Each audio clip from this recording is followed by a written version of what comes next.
नमस्ते छात्रों, मैं मनीष भार्गव। कक्षा 11वीं फिजिक्स के इस वीडियो में आज हम बात करेंगे एक समान वृत्तीय गति की या dynamics of uniform circular motion. पिछले चैप्टर में हमने एक समान वृत्तीय गति के बारे में पढ़ा था। साथ ही हमने अभिकेंद्र त्वरण के लिए व्यंजक ज्ञात किया था, किसे कहते हैं अभिकेंद्र त्वरण, और उसके लिए व्यंजक भी ज्ञात किया था। तो चलिए हम थोड़ा सा उसको रिवाइज करते हुए चले यहाँ से। यूनिफॉर्म सर्कुलर मोशन क्या है कि जब भी कोई वस्तु एक निश्चित चाल से वृत्ताकार मार्ग पर गति करती है तो उसकी इस गति को हम एक समान वृत्तीय गति कहते हैं। जब वस्तु एक समान वृत्तीय गति करेगी तो उसका वेग का परिमाण जो है वो हमेशा नियत रहता है, और वेग का परिमाण ही वास्तव में चाल होती है, परंतु उसकी दिशा जो बार बार बदलती रहती है। अतः इस समय जो वेग होता है वो परिवर्ती वेग होता है।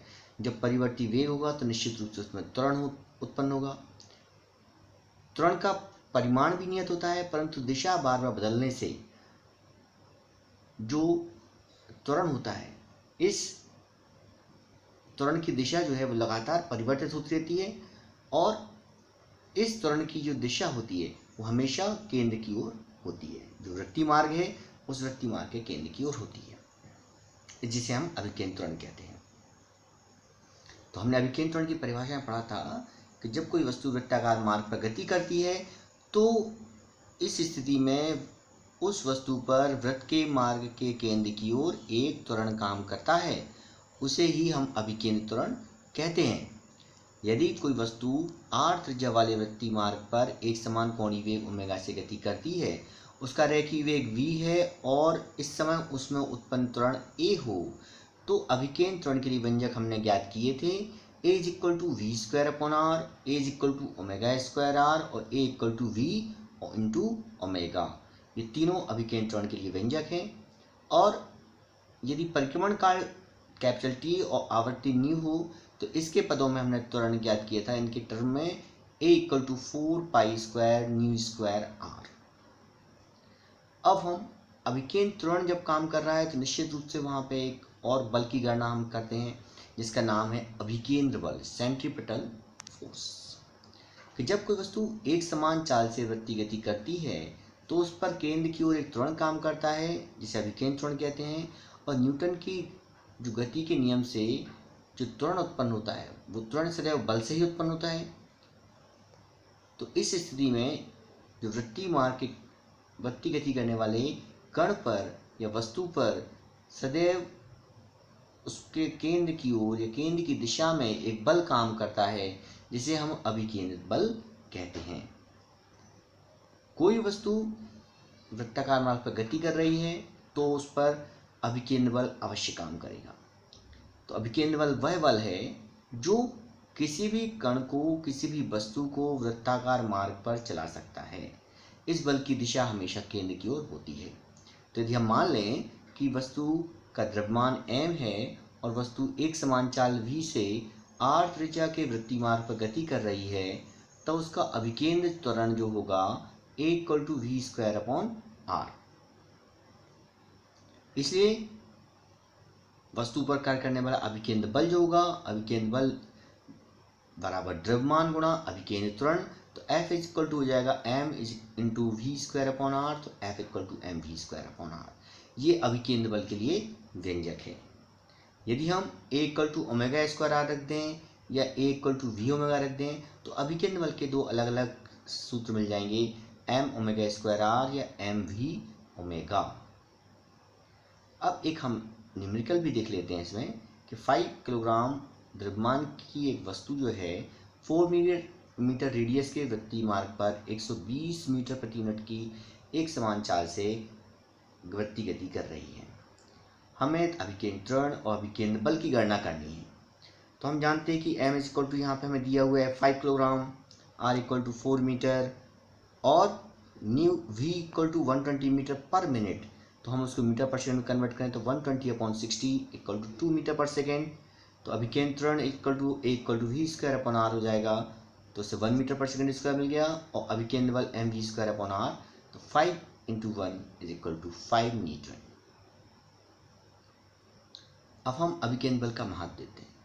महत्व इसलिए जरूरी है क्योंकि कोई वस्तु यदि वृत्ताकार मार्ग पर गति कर रही है तो जब तक उस पर अभिकेंद्र बल नहीं कार्य करेगा वो वस्तु वृत्तीय गति नहीं कर पाएगी।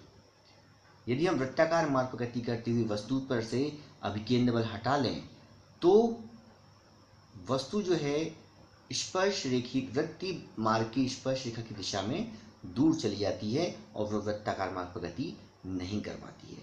तो सीधा सा अर्थ ये है कि किसी भी वस्तु को वृत्तीय मार्ग पर चलाने के लिए जो आवश्यक बल है वही अभिकेंद्र बल होगा या होता है। यही इसका महत्व है कि वृत्ताकार मार्ग पर गति करने के लिए जो अभिकेंद्र बल वस्तु पर कार्य करे। इसके उदाहरण देख लेते हैं हम।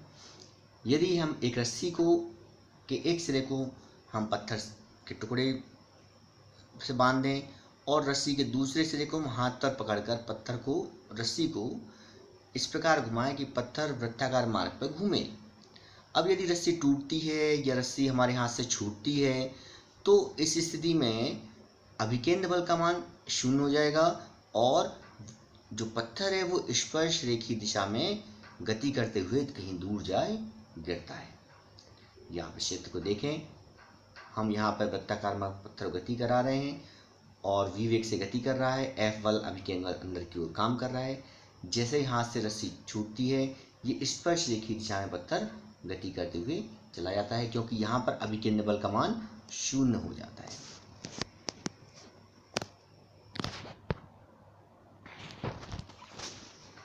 इसी प्रकार आपने देखा होगा कि जब साइकिल का पहिया होता है तो साइकिल के पहिए पर या मोटरसाइकिल के पहिए पर हम एक मडगार्ड लगाते हैं क्योंकि जब धूल से भरे रास्ते या कीचड़ भरे रास्ते पर साइकिल चलाएं या मोटरसाइकिल चलाएं तो पहिए के घूमने से जो धूल के कण हैं या कीचड़ जो है वो अभिकेंद्र बल के अभाव में वृत्तीय गति नहीं कर पाते हैं और स्पर्श रेखी दिशा में ये कण गति करने लगते हैं और ये जाके मडगार्ड पर चिपक जाते हैं या मडगार्ड पर लग जाते हैं।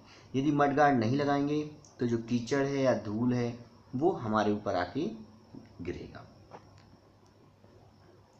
हम देखते हैं वृत्तीय गति कुछ उदाहरण। ये महत्वपूर्ण 2 उदाहरण हैं वृत्तीय गति के।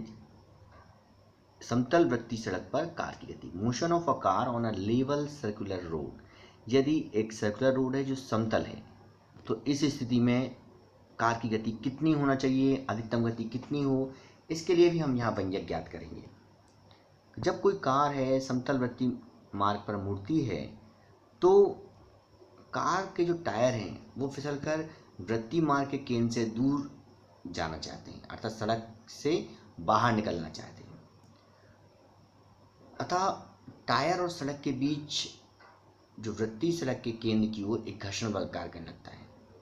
यही घर्षण बल जो है कार को आवश्यक अभिकेंद्र बल प्रदान करता है ताकि कार वृत्तीय मार्ग पर गति कर सके। यदि सड़क रफ है, खुरदरी है तो घर्षण बल का मान अधिक होगा अतः कार को अधिक चाल से मोड़ा जा सकता है। यदि सड़क स्मूथ है, चिकनी है तो इस स्थिति में क्या होगा, यदि हम तेजी से सड़क पर मोड़ें तो उसको फिसलने की या स्किडिंग की संभावना ज़्यादा होती है। आइए आप चित्र के अनुसार देखें। हम ये समतल वृत्ताकार मार्ग है, इस पर एक कार गति कर रही है। तो आप देख रहे हैं 8 त्रिज्या का वृत्तीय मार्ग है और v वेग से गति कर रही है। इस स्थिति में वस्तु पर जो अभिकेंद्र बल काम करेगा वो mv²/r होगा। ये आंतरिक भाग और ये इसका बाह्य भाग सड़क का देख रहे हैं हम इसको।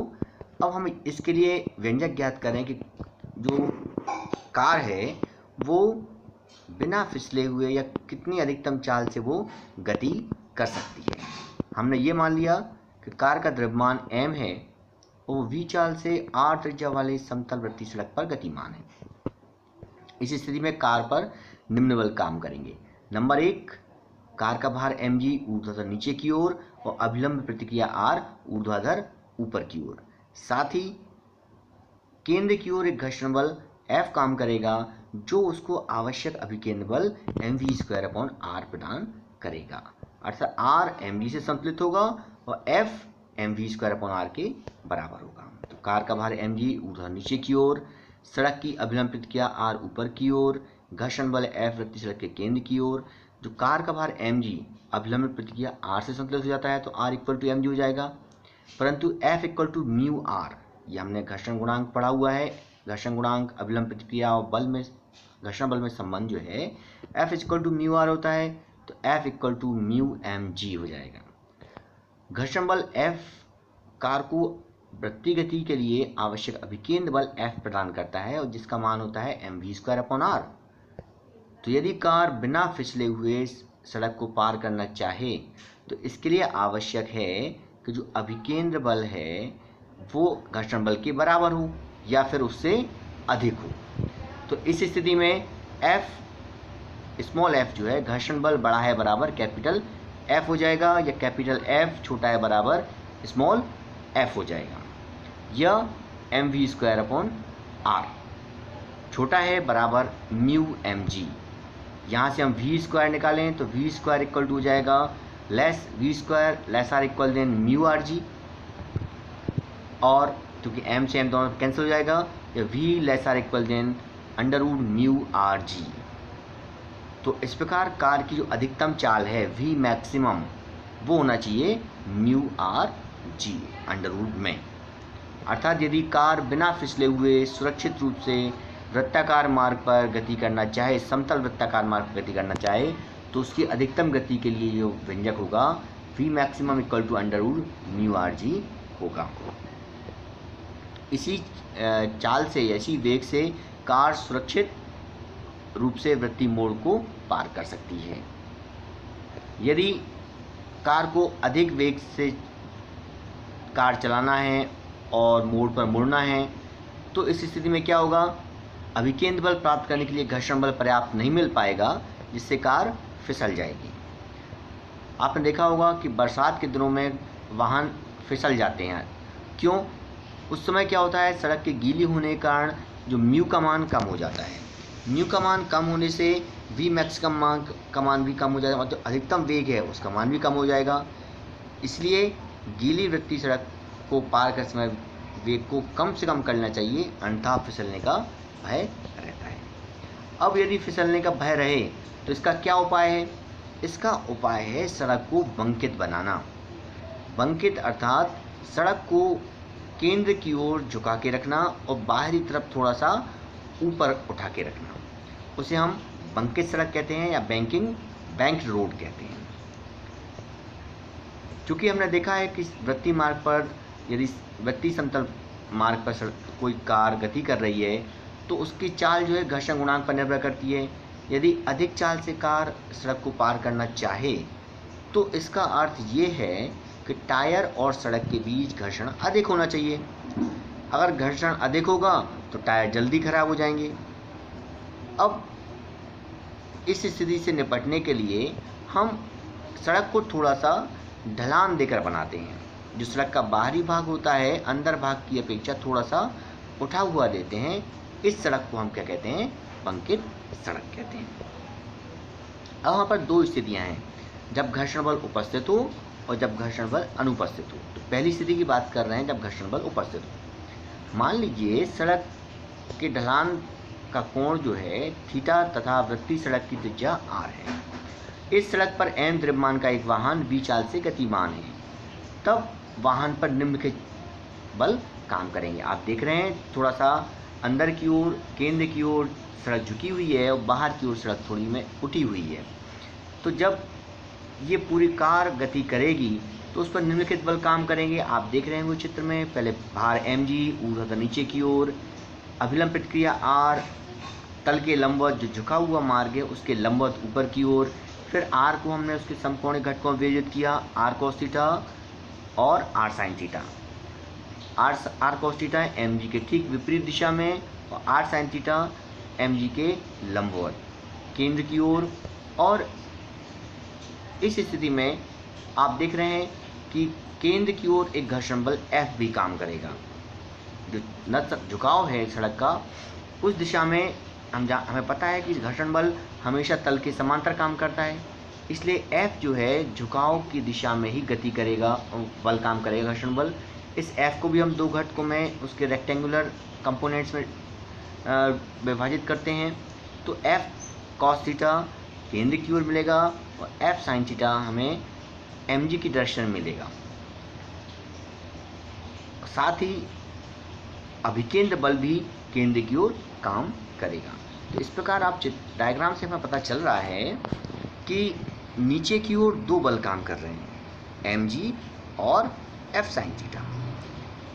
ऊपर की ओर r cos थीटा काम कर रहा है, ये r cos थीटा mg को संतुलित कर रहा है, तथा केंद्र की ओर r sin थीटा भी काम कर रहा है, F cos थीटा भी काम कर रहा है और हमें अभिकेंद्र बल भी मिलेगा।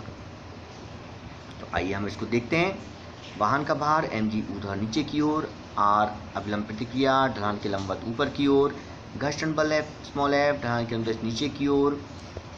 अभिलंब प्रतिक्रिया r को दो कंपोनेंट्स में हमने रिजॉल्व किया हुआ है, r cos थीटा ऊर्ध्वाधर ऊपर की ओर, r sin थीटा क्षैतिज दिशा में। घर्षण बल F को भी दो घटकों में विभाजित किया हुआ है, F sin थीटा ऊर्ध्वाधर नीचे की ओर, F cos थीटा क्षैतिज दिशा में।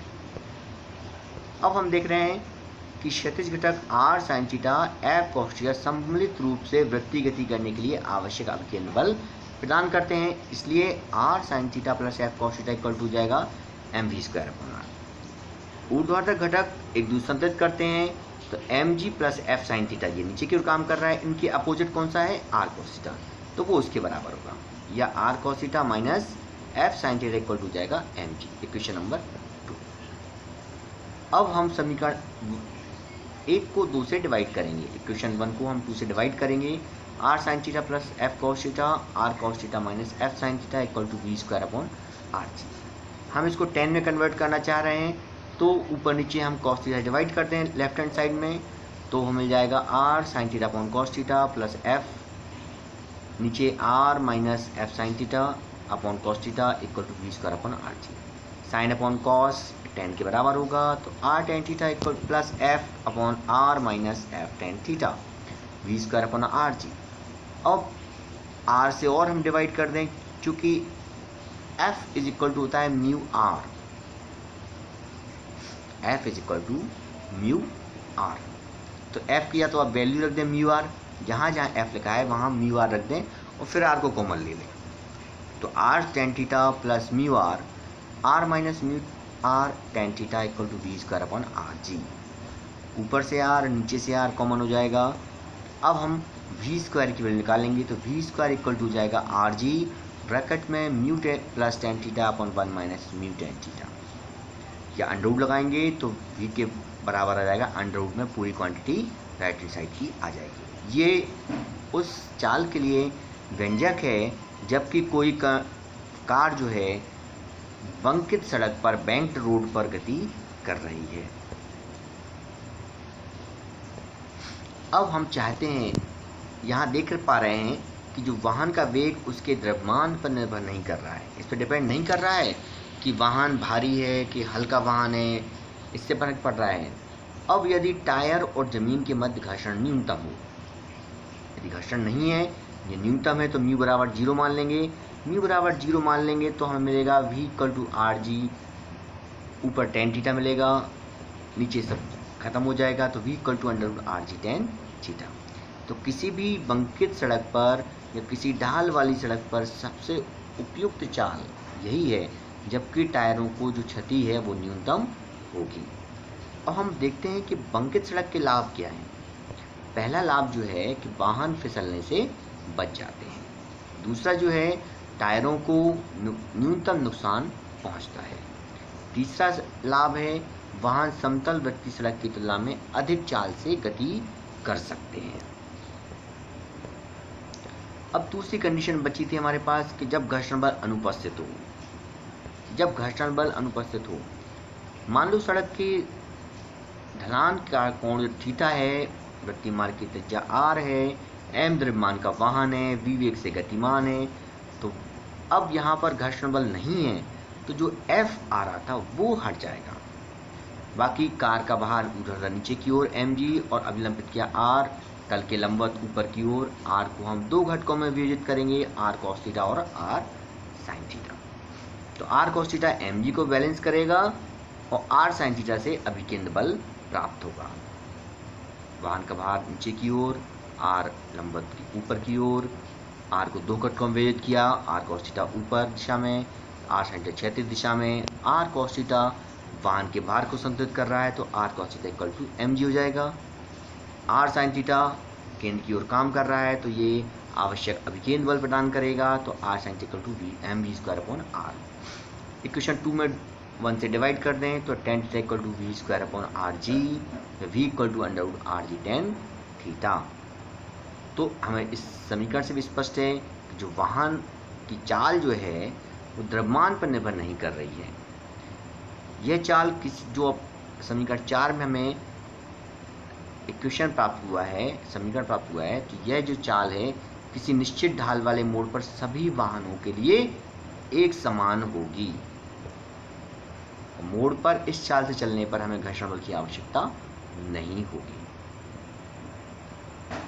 एक और एग्जाम्पल है साइकिल सवार का झुकना, बेंडिंग ऑफ साइकिलिस्ट। कि जब कोई साइकिलिस्ट जो है किसी मोड़ पर गति करता है तो वो मोड़ के केंद्र की ओर अपने शरीर को थोड़ा सा झुका के गति करता है, उसे ही हम बेंडिंग ऑफ साइकिलिस्ट या साइकिल सवार का झुकना कह रहे हैं। क्योंकि जब साइकिल सवार मोड़ पर गति करेगा तो मोड़ पर उसकी गति वृत्तीय गति हो जाएगी।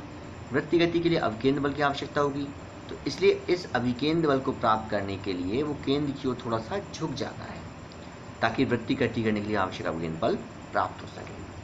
तो अब आप चित्र देख लेंगे, यहाँ पर हम बात कर रहे हैं कि साइकिल सवार का साइकिल सहित द्रव्यमान m है, मोड़ की त्रिज्या r है और वृत्तीय पथ पर v चाल से गति कर रहा है और गति करते समय वह ऊर्ध्वाधर से थीटा कोण पर झुक जाता है। तो इस स्थिति में साइकिल सवार पर निम्नलिखित बल काम करेंगे। पहला, साइकिल सहित सवार का जो भार है mg ऊर्ध्वाधर नीचे की ओर काम करेगा। अवलंब प्रतिक्रिया r तल के लंबवत काम करेगी। इस r को हम पुनः दो घटकों में समकोणिक घटकों में विभाजित करेंगे, r sin थीटा केंद्र की ओर, r cos थीटा अभिलंबवत दिशा में। आप देख लें इसको, mg गुरुत्व केंद्र से उधर नीचे की ओर, जी हाँ जी गुरुत्वीय त्वरण है। अवलंब प्रतिक्रिया r थीटा कोण बनाते हुए r को दो घटकों में विभाजित करते हैं, r cos थीटा mg को संतुलित करता है, इसलिए r cos थीटा बराबर mg हो जाएगा। और r sin थीटा वृत्तीय मार्ग के केंद्र की ओर गति करता है, इसलिए यह आवश्यक अभिकेंद्र बल भी प्रदान करता है। तो r sin थीटा इक्वल हो जाएगा mg स्क्वायर अपॉन r। समीकरण 2 और समीकरण 1 लेंगे, 2 में 1 से हम भाग दे देंगे तो हमें मिल जाएगा tan theta equal to v square upon rg। यही साइकिल सवार को मोड़ पर सुरक्षित ढंग से पार करने के लिए व्यंजक है और आवश्यक है कि थीटा या tan थीटा का मान कम हो। यदि सुरक्षित रूप से पार करना चाह रहा है तो थीटा अर्थात tan थीटा का मान कम हो। अब tan थीटा का मान कम होगा, कब कम होगा? कि जब मोड़ पर साइकिल सवार अपने वेग को कम कर ले, अर्थात v का मान कम होना चाहिए, अर्थात साइकिल सवार का वेग मोड़ पर कम होना चाहिए। दूसरा, r का मान स्मॉल r का मान अधिक होना चाहिए, अर्थात साइकिल सवार अधिक मोड़ पर अधिक त्रिज्या के साथ गति करे, अर्थात केंद्र से थोड़ा दूर हटके वो मोड़ पर गति करेगा तो सुरक्षित रूप से मोड़ को पार कर सकता है। अब हम एक सवाल देख लेते हैं कि 18 किलोमीटर प्रति घंटा की चाल से समतल सड़क पर कोई गतिमान साइकिल सवार बिना चाल कम किए 3 मीटर त्रिज्या का तीव्र वृत्ताकार मोड़ लेता है। टायरों तथा सड़क के बीच स्थित घर्षण गुणांक म्यू का मान 0.1 है। क्या साइकिल सवार मोड़ लेते समय फिसल कर गिर जाएगा? इसको समझने के लिए हमने जो फॉर्मूला उपयोग किया था कि v less or equal than mu r g, इसका हम उपयोग करेंगे। सबसे पहले हम ये देख लें दिया क्या क्या है। गिवन क्या है? v equal to 18 kilometre per hour. इसको हम मीटर पर सेकंड में कन्वर्ट करें तो 5 मीटर पर सेकंड आ गया। r इक्वल टू 3 मीटर और म्यू इक्वल टू 0.1। कोई साइकिल सवार मोड़ को बिना फिसले पार करे, इसके लिए शर्त है v less or equal than mu under root mu r g. Under root mu r g is equal to 0.1 into 3 into 10 under root 3 की वैल्यू 1.732। इस प्रकार हम देख रहे हैं कि यहाँ पर under root mu r g है, इसकी 1.732 वैल्यू आ रही है, जबकि v की वैल्यू कितनी दी है,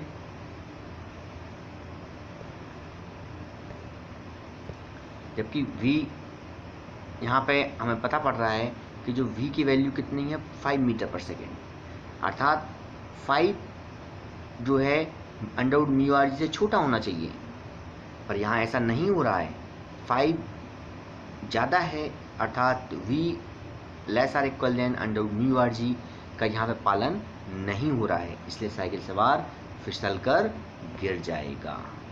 तो इस प्रकार आज हमने बात की है अभिकेंद्र त्वरण की, अभिकेंद्र त्वरण का उसके व्यंजक की, अभिकेंद्र त्वरण का महत्व क्या होता है, और इसके साथ साथ समतल गति पर, समतल सड़क पर और वृत्ताकार सड़क पर कार की सुरक्षित गति के लिए व्यंजक, और साइकिल सवार की सुरक्षित गति के लिए व्यंजक की गणना हमने की है और एक न्यूमेरिकल भी किया है।